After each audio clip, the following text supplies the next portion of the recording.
Hopefully, you're in the right place and you signed up for Strategies for English Language Learners in the Virtual Classroom. I am Nicola Vera. I'm the CCHS World Language Department Chair, and I am one of the two Spanish teachers that we have. The other one is Kristen Economy.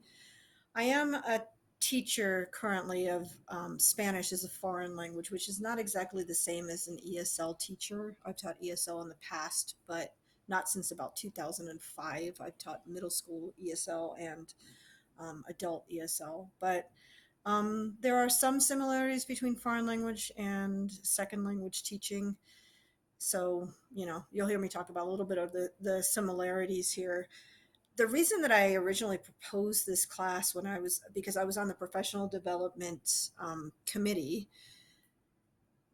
and I proposed this topic because I teach Spanish 2, 3, and 4. And in Spanish 3, which is an honors class, I had two ELL students who dropped my class during the virtual part of the instruction last spring. And, as a teacher, you feel that a little bit as a failure, I think. So I was trying to see if there were maybe some strategies that I could have used that maybe would have kept those students in my class. I was kind of hoping somebody else would teach this, but I am. So I did a little research and I found some strategies that I hope will help. I don't know if we're going to be teaching virtually, if we're going to be teaching blended classes, or if we're going to be teaching, um, full face to face. So some of these strategies really aren't necessarily just for a virtual classroom because I really don't know what kind of environment we're going to be teaching in this year. But as far as why this matters, there I've been in Canyon City schools for 5 years, and I don't think we have a huge population of ELL students. But in the 5 years that I've been here, I've noticed more and more. I've taught in Tucson Unified School District, and I taught at Harrison High School here in Colorado Springs, and we had a lot more ELL students, but I do feel like that number is growing in Canyon. So the likelihood that you're going to have a student in your class who's an ELL student is probably pretty high. They are 10% of the students in Colorado. And you're going to hear me talk about Spanish a lot, but that's most of my ELL students in the past have been Spanish speakers originally. And that makes sense because they're 71% of the ELL students in the US. I think that's true for what we see in Canyon City. You're going to hear me talk about Dina Richter kind of a lot. She is basically our district's one-stop shop as far as support for ESL strategies.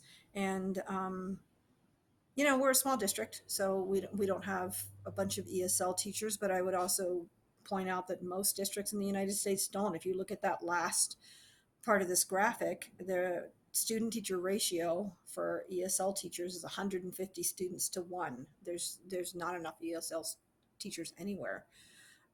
So we are really lucky to have Dina, and she's been a really good resource for me. I have a lot of the ELL students in my class, so I'll talk about some specific ways that you could use Dina as a resource as we go through this. All right, this is one of the banes of my existence, I think, in education, and frankly, just as a person who likes language, is the three-letter acronym, and education is rife with them. I think that's true of a lot of industries, though, and ELL is no different. So there is a huge glossary. I'm only actually going to talk about the two acronyms that you'll probably hear me use a lot in this presentation. When I say ESL, I am actually referring to the methodology by which a learner is learning English as a second language. Um, so basically, it's more like the class, right? You will hear people say ELD, and that may be a more updated term. I'm just used to saying ESL because it's, again, been a long time since I taught it, so you'll probably hear me say that, but there are other acronyms for this. So when I say ESL, I'm talking about the class. When I say an ELL, I'm actually talking about the student that is an English language learner. So that is the student who's in the process of acquiring the language. So this is one thing that if you have an EL student in your class that you're going to want to get with Dina to discuss is what level the student is at. This is actually very similar to the levels that we use when we're teaching Spanish as a foreign language too, or any foreign language teacher would use some version of this. Um, so you may have a student that's anywhere from a beginning student, which is a student who can give you their name and answer pretty simple yes, no questions. They have very limited vocabulary. They may not even know the English alphabet, all the way up to an advanced student who is not quite a native level fluency, but pretty close.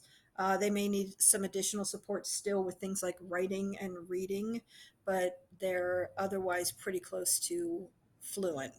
And then you can have anything in between. So that is something that Dina will be able to help you determine. And so when I started thinking about what strategies maybe I could have used and what strategies would be good for a language student in any other classroom, and really it's important to think about your ELO students are not just your content area student, they are also a language student in your classroom, and there's some different considerations for them, right? But what are some general strategies that you could use for an ELL? And these are strategies really, and I hope you're not rolling your eyes as you go through this saying, I had this in my teacher education program, right? But I think these are general best practice strategies that all of us know and are familiar with, and maybe just need occasionally a little bit of a refresher because we just fall into old habits or whatever and maybe aren't using them as much as we could. So, and the first one, and again, if you're a teacher, I'm sure you've heard of scaffolding before, right? So the first support really for an ELL student would be scaffolding, and there are some language specific considerations when it comes to scaffolding. Again, most of our students who are ELLs are Spanish speakers, right? But it is important that if you are at all able to do so, that you allow for some scaffolding in the, here's some jargon, L1, that would be the first language.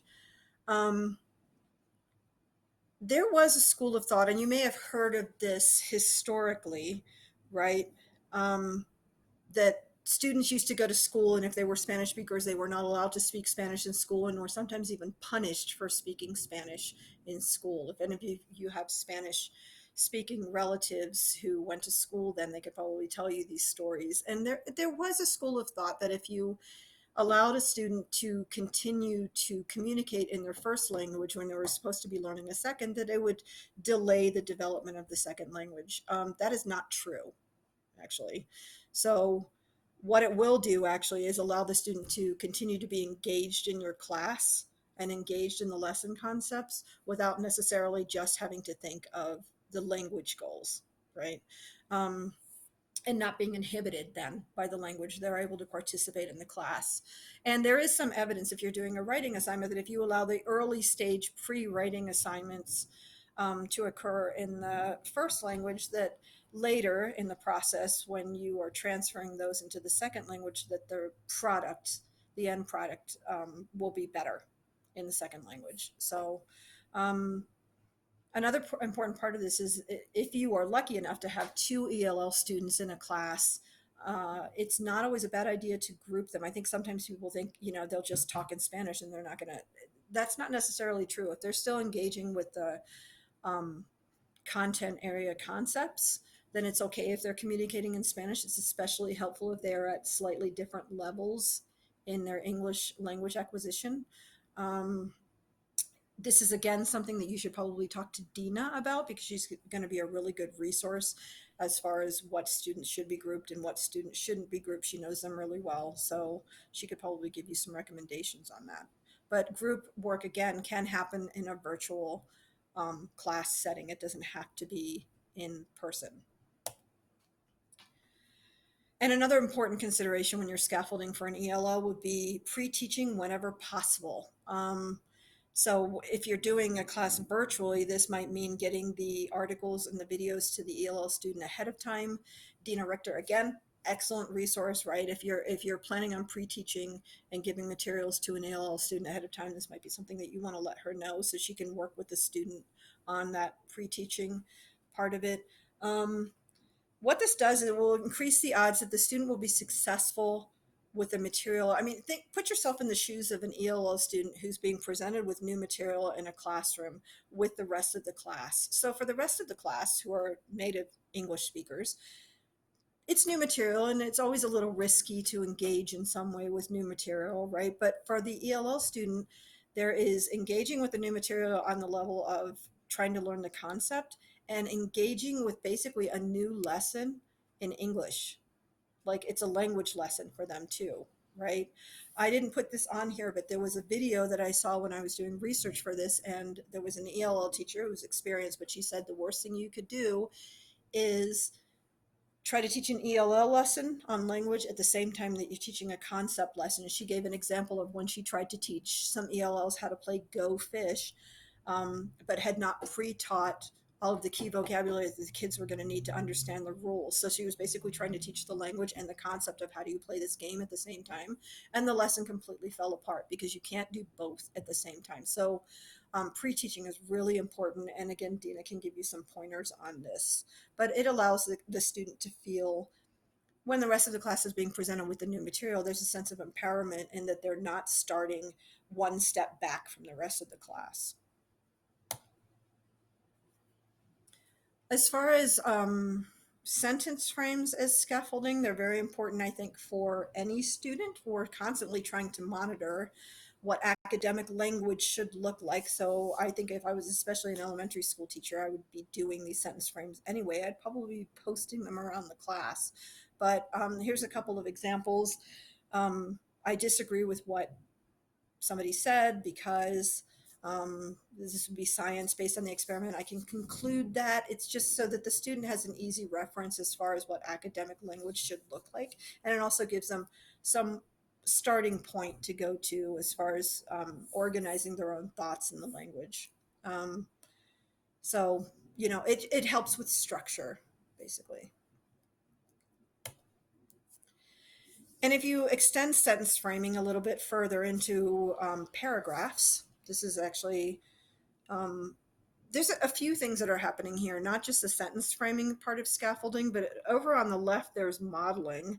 This is the expectation of what I want an answer to look like, right? And modeling is really important. We're going to talk about that later. But there's labeling in the middle, and it's specific, it's very visual. It shows you, identifying the issue, what it would look like in the model, and then exactly where you would put that thought on the right. um, and then on the right you could even frame this more. I would say this is for maybe a slightly more advanced ELL student, what you're seeing here, but you could put some more key vocabulary in crucial spots here and fill as much of this in as you felt you needed to based on the level of support that the student needs.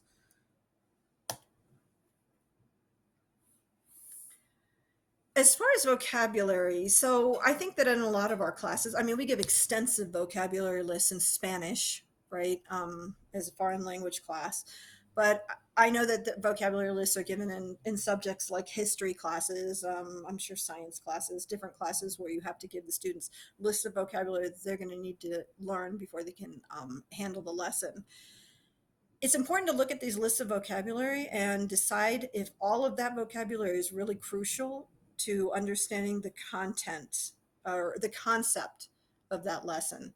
And if it's not, consider scaling it back. And I know that that seems counterintuitive. You're omitting vocabulary when isn't the point to have a student learn a language and acquire as much vocabulary as possible. But if you want a student to retain, it's important that that list not be overwhelming. So really, I would say comb through those lists and make sure that you're not giving any vocabulary that really is a little bit extraneous. All right, the next strategy that I thought about was modeling, and there are some language specific considerations.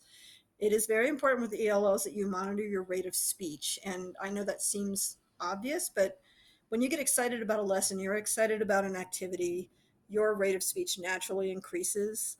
Um, and it's important, that you are enunciating.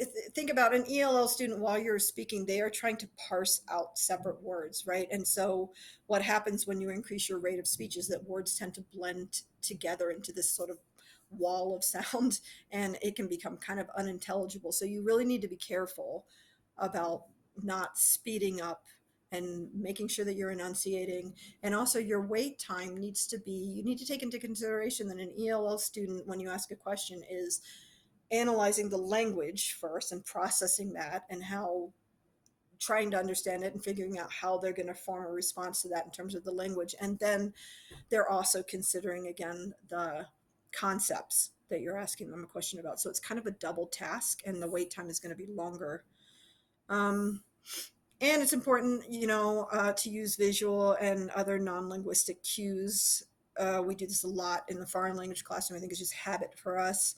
But again, students are visual, so um, it is very important that you make sure that you are making instructions and making vocabulary and making things that are important to the concept visual in the classroom. And so I just kind of address this a little bit, but when you give instructions, again, we may think that we always give written instructions, but I think that there are times when we're explaining how to do an activity or something where our explanation is just verbal. So I would be careful again with that. Most students, as we know, are not auditory, but this is especially a problem if you are listening to a second language. I would say that probably the hardest activity that I do in Spanish class is a listening activity where the speaker is speaking at a near native level of speed and the students have nothing but what they're listening to. They have no visual cues, and then they're expected to respond to comprehension questions. It is, I mean, I can see it with my foreign language students, is one of the most overwhelming tasks because, again, they are having difficulty separating out the words, right? Because they hear sort of like this blur of sound. And that's what sometimes students are hearing in your class too. So it is very important that you use written instructions as much as you possibly can. And these are some specific things that you can do in terms of modeling. And this one seems really common sense, and I think we probably think we do this all the time, but there are times that we forget to do this. And it's really actually pretty important is that you do the first question in a set when you're giving an assignment. And there's an example of this here. There's actually a few things I like about this. The directions are, again, written, right? All of those key terms are defined, the criteria terms. And I like that it's actually a choice. The first assignment that the student is doing is really, it's a choice. Pick why, which criteria was not met, which is a little bit of an easier assignment. And then it sort of builds into a more difficult assignment, which is describing why, right? But there is a pretty good example of the expectations for all parts of that here. So I think there's actually more than one form of modeling here, but it's the expectation is set by the fact that the first one is completely done. And again, it's important that you show what your expectations are with highly visual models of what it is that you would like students to do. And I think that graphic organizers in particular, there are times where we give students a graphic organizer, and to a language student, it basically almost looks like you gave them a blank piece of paper. Like they need to know how to start. Okay, so I'm going to show you a few examples here, but this is from an English class. Is a pretty typical assignment of comparing and contrasting.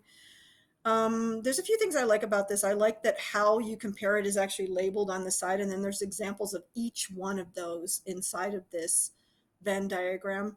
And it uses academic language. It's pretty clear. The expectations for how to fill this out are pretty clear. And then the student is given not a totally blank one, which is what I liked about this assignment also, was that there is still a little bit of scaffolding in the student version of this. They're not just being given two circles on a piece of paper, right? So it's almost like the first one is done for you, that first example that we talked about. So there's a little bit of modeling here, but just not as much as there was on the previous one. And this is a math version of that. This is my bad because you can't see the labeling very well on the top, the visual model. But what I like about that visual model is that they label each part of it. All of the key vocabulary is in there. So the kids know what, not only there's sort of an English lesson in here as well as a model of what I expect you to do in terms of how do you do a bar graph, right? So, this is very explicitly modeled. And I think it's probably pretty clear to any student how it is that they're going to compare, the flavors of ice cream here. So again, they're not just given a blank grid. We talked about language frames. And language frames, again, they're scaffolding, but they're also a way of modeling. This is the type of a conversation that I expect you to be having. And I talked about graphic organizers before and giving the student something that almost looks like a blank page, right, with no modeling. And I'm sure that we've all seen some version of this graphic organizer. It may not be called a See, Think, Wonder, but there's just a bunch of versions of the same sort of thing, right? If you gave me this and I was a student in, say, a Russian classroom, and I wouldn't know what to do with this, honestly. So I'm going to give you a better example of really this same activity. And so this is also the same thing, right? It's a See, Think, Wonder, but there are language frames at the top. So the student has some idea of what the questions are going to look like when they are in discussion. And you could actually scaffold this even further if you had a beginning student where you give them a sentence frame for the answers. So for example, that's an interesting statement because you could give them, I think that this is an interesting statement because, blank. What do you mean when you say, when I say blank, I mean blank? I mean, you could give them more structure as far as what the response would look like there too. I also like that this is a very visual example and that, again, we talked about doing the first one in a set. Well, I see many men in a boat. They give you the first example for all of these, and it's very visual also. So there's a whole bunch of modeling on here and scaffolding that I think makes that blank assignment that I wasn't particularly fond of a lot better. And again, since we all have access to video and we're using those for our virtual classrooms, this is actually an ideal place to model. And I'm just going to show you a little bit at the beginning of this video. This is a math teacher from Brooklyn, but she does a few things in this video that I really like. She repeats the key vocabulary over and over again. If you watch this whole video, she, when she uses the key vocabulary, she not only says it, but she visually highlights it. She highlights them with different colors. This is highly visual, this whole video. And even as she's speaking, like you can see the cursor moving around. And also remember that one of the benefits of video is that a student, not only is it being modeled, but they have the ability to go back and replay it and see it being modeled over and over as often as they want to. So I'll just show you a little bit of the beginning of this. So in 2.15 polygon equations, what we are going to be doing is setting up equations to find the lengths of the sides of the polygons, and then we are going to solve the equations to actually find the length of the sides of the polygons of the shape. So the first thing we are going to do is set up the equation. The second thing we are going to do is actually solve the equation. And what is going to happen is, as it says up top, for the activity, what we are going to do is we are going to assume that the first polygon is similar to the second. So we are assuming that these two triangles in this case are similar. Or we are assuming that these two quadrilaterals here are similar, and so on and so forth. They are similar. Okay? So we are assuming that they are all similar. We are also going to assume. I like that she also points out on the model that's already done or that she's going to do. She goes from that model to the ones that the students are going to do and points out the ways that they are similar while she's saying the word similar, right? So she is very aware of the vocabulary that the students are going to need, but she's also, I think, really good at modeling this visually. The third strategy I thought about was a check for understanding, and I am guilty of this. I've done that. every time I catch myself saying this, I sort of cringe, but it doesn't mean that I don't ever say it because I do. And that's when you give a check for understanding. That's, does anyone have any questions? Um, I mean, I think we all know that that's not best practice anyway, but it's especially problematic if you have a student from a culture where they don't, out of politeness, like to give a negative answer. So, for example, when I lived in Mexico, I would ask questions of, you know, government employees or whatever. And if the answer was no, they wouldn't say no. They would say some version of yes, but the answer really was no. And I sort of had to decipher that, right? And that's pretty common in a lot of cultures. So if you say, does everybody get it? Or does everybody understand? It is pretty darn likely that this student is just going to nod and smile and they have no idea what they're doing. And you have no way of knowing that from that reaction. So, um, check for understanding. It is kind of important to be deliberate about these. That picture of the students with the whiteboards on the slide, we use those constantly in foreign language class. I pretty much use them when I introduce a new concept and have students practice, because it gives me a really quick gauge of, okay, that one kid over there, when we do the next thing where they're working in groups or whatever, I'm going to go over there and work specifically with that kid, right? Um, Thumbs up, down, sideways, those are pretty good signaling. Um, Checks for understanding. If you want to do something a little more discreet, you can always have a student write responses on a post-it and put it down on the desk. And then as you walk around, you can sort of check them and engage that way. There's virtual ways of doing that with Padlet and other online resources. It is very important to communicate to students that this is not, when you're asking them to answer these checks for understanding, this isn't a test. It's not going to reflect in their grade. I mean, it's an assessment for you because you're doing a formative assessment, right? But it's um, not an assessment that's going to reflect on them as somehow being a bad student. It's for your information, right? So it is very important to communicate that fairly explicitly. And some language specific stuff I wanted to talk about. It is very common when you're learning a language for there to be what's called the silent period. And if you think about those of you that are parents and had toddlers, you know, you probably had a 1.5-year old that didn't speak much, but if you said, don't touch that, they looked right at you and then they probably walked over and touched it anyway. And both of you know that they understood you and that there was a form of communication there, but it wasn't verbal on their part, right? So that is a normal part of language acquisition anyway. It is definitely a normal part of second language acquisition.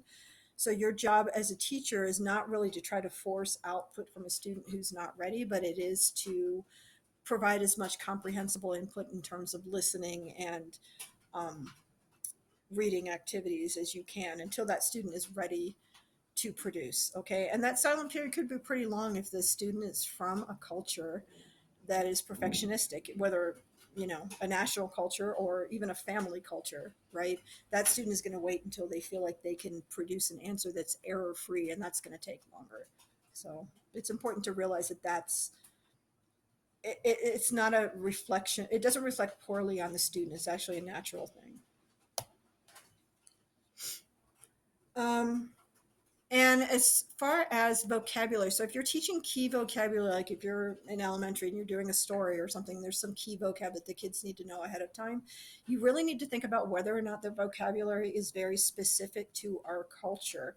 Um, I put this example jukebox. I actually saw this in an article, but I was thinking about, you know, I grew up in South America. I don't remember ever saying the word jukebox or frankly ever seeing one. And that doesn't mean that they don't exist, but in my experience in Latin America, I did not see any jukeboxes. And I actually looked that word up for the translation because I'm like, I'm not even sure if I know how to say that. And it said tocadiscos tragamonedas, which basically means a record player that swallows coins. So it was pretty interesting translation. We'll talk about Google Translate later. But um, if you have to use this vocabulary, then it is important that you make the explanation as visual as possible, either illustrated or video or something. So I, again, was thinking about some maybe specifically for online strategies or resources that I could have used last spring or that an ELL teacher might want to use. If you are teaching reading, one of the sites that I thought was pretty useful was Newsella, and that's because They have text in pretty much every subject area if you're assigning reading, but they are leveled by Lexile level, 5 different levels.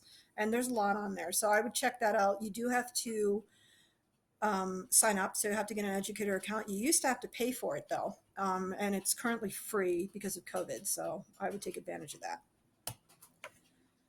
And if you are assigning reading and you feel like it's, for whatever reason, it's too difficult of a Lexile level for that ELL, there is Rewordify where you can plug in text and it will adjust the Lexile level for you. So you can adapt assignments that way. Again, as far as reading, getepic.com has a lot of readings by subject, Lexile level, and it also has, and this is important, if you have a student who can read in Spanish, it is important that you continue to encourage that student to read in Spanish because their literacy skills in their first language will transfer pretty directly to the second language.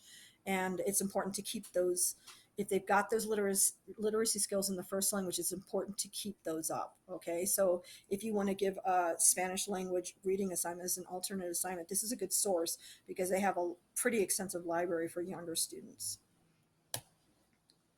And Common Lit also has a pretty extensive library of Spanish reading. It's got a lot of other fiction and nonfiction reading passages. Again, you can choose them by Lexile level and grade level. What I like about this site actually is that they have guiding questions and assessments, so they do a little bit of the work for you.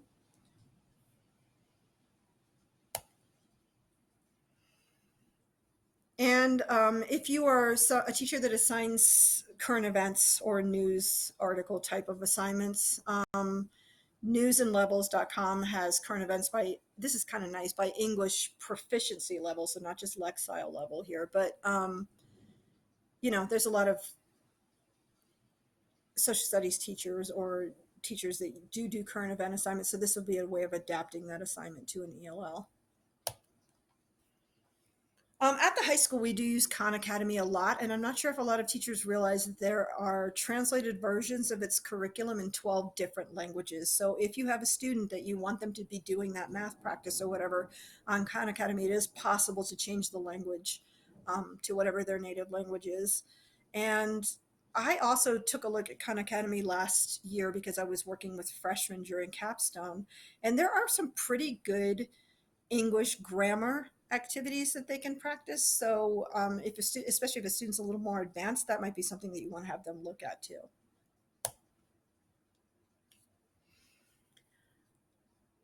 I know that a lot of us are probably not super thrilled with Wikipedia as a source, but if you want to have, especially a younger student or a more beginning student, at least start somewhere with a source. Wikipedia does have a version that is adapted for English language learners, or really any student that has difficulty with reading. Um, so that's simplewikipedia.org, and I know that it's not, you're not going to want all of a student's research to come from Wikipedia necessarily, but it at least allows that student somewhere to start. All right, so this is the bane of every foreign language teacher's existence, Google Translate. And I mean, I'm not a huge fan of it because, students in a foreign language class will try to plug English into Google Translate and turn it in, and what I get is an unintelligible mess a lot of the time. It is, however, the most accessible free translator. It's the one that everybody's heard of. My recommendations, if you want to use Google Translate to communicate with the student or with the student's family, is that you avoid putting in long, more complex sentences, which is where Google tends to fall down, or any online translator really. And be aware that if you use a word that has more than one meaning, Google's going to guess which meaning you want. So I can give you an example. It was Economy's birthday the other day, and so I said to her, happy birthday, comadre, which is, it's a term of affection between female friends, right? It doesn't really have a direct translation into English. It can also mean godmother, which is a different meaning and not the one that I intended. And when I plugged it into Google Translate just as a little experiment to see what it would do, it actually spat out the word bedpan, which is not what I called economy. So, you really need to be careful with that. If you want translation, Again, Dina Richter is a really good source. She is a very good Spanish speaker. Um, if you want to email me, I'll be happy to help you out. And Economy, I'm sure, would help you out. Um, what I would ask is if you want something translated, first of all, don't send me a novel because I mean, I have, a full time job, but also don't run it through Google and then send me the Google translation and say, is this okay? Because without the original English, if it's a mess, I'm going to have to try to guess what Google was thinking and back translate and then translate forward again. It's better if you just give me the original text. Okay. And that's true of any translator. All right. Some of the resources for online teaching, and this is one that I mentioned earlier that I had two students that dropped my Spanish 3 class. And when I was researching this, I thought, some of the grammar activities that I was giving these students that I think that they probably found difficult because it was formal, sort of academic work, right? I probably could have had them work on the same grammar concept in this format, and they probably would have been more successful at it. So, I was thinking about, I taught heritage Spanish speakers, and one of the most successful assignments I ever gave them was, I want all of you to write your family's version of La Llorona, which is the legend of the weeping woman. Some of you are probably familiar with that. And that was a really interesting assignment, and I got some really good results from the students because they were very engaged. Their families had, a storytelling tradition, as many families and many cultures do. And this is a really good way of trying to get an ELL student to engage in your class in possibly a different format than the assignments that you've been giving them. So these most of these sites are aimed at younger kids, but they could be used for older kids too. So for storytelling, you're probably familiar with a lot of these, especially if you teach elementary school. Bookcreator.com. Explain Everything is actually digital interactive whiteboards, but it's possible to write a story that way. And writereader.com. One of the things I liked about this is for the students that need to hear the alphabet or need to hear the sounds of the letters, like they're more beginning students, they can do that through this site. And if you have a student that you feel like they just need extra practice with ELL, I mean, they need some English language practice, right? So you want to give this as either supplemental assignments or alternate assignments or just practice. Brainpop.com is pretty good. It has leveled grammar practice and it has graphics, I think, that are appealing to younger kids. Read and Write is a text to speech app. You're going to have to download the extension if you want to use that one, though. Mango Languages, if you just want them to practice conversational English, it's by theme. So that is leveled. They actually have a lot of different language levels on that site. And then Duolingo, probably most of you have heard of that one. Be aware that if you sign up for Duolingo and you start some practice and you don't keep it going, then they're going to nag you by email pretty much incessantly. However, they have pretty good grammar and vocabulary practice. What I like is that they tend to repeat the vocabulary a lot within the grammar practice. And they have a lot of different levels. So it's not a bad site for maybe slightly older kids for practice. And then again, for younger kids, if you want to give them ESL practice in the form of a game type of format, ESL Games Plus they've got a bunch of games that they're fairly simple. They're more for younger kids, I would say, but a lot of kids, as I'm sure you know, like doing stuff if it's in a game format. So, and it's pretty good grammar and vocab practice. It's actually not bad at all. All right, I didn't have a lot of time to talk about everything that I was concerned about, but outreach to parents, and I think that's particularly important when you're doing virtual learning. Again, Dina Richter is better than any source you're going to find online because she is familiar with most of the families. She's friends with some of the families. She knows sort of the in and outs. If you have a student who's not engaging in your class for whatever reason, you should definitely check with Dina for some insight. If you want to look at the outreach a little bit more independently, there is a really good site from our state, actually. It's called Colorín Colorado, and it has a lot of ESL resources and articles and strategy. I mean, it's exhaustive. I don't even know if you could get through this site. However, they do have a toolkit that you can use for outreach for parents. So I would check that out if you're concerned. And they also have a needs assessment, which would be something that I would actually consider going over with Dina, because she's going to have a lot of insight into the needs of the families. So, and that's basically all I have. Again, I'm at the high school, Nicola Vera. Kristen Economy is there as a Spanish teacher also. If you need help with, most of our students are probably going to be Spanish speakers originally. If they're ELL students, if you need help, please don't hesitate to reach out to us. And again, Dina is, you know, she's a jewel. So make sure that you're using her as a resource.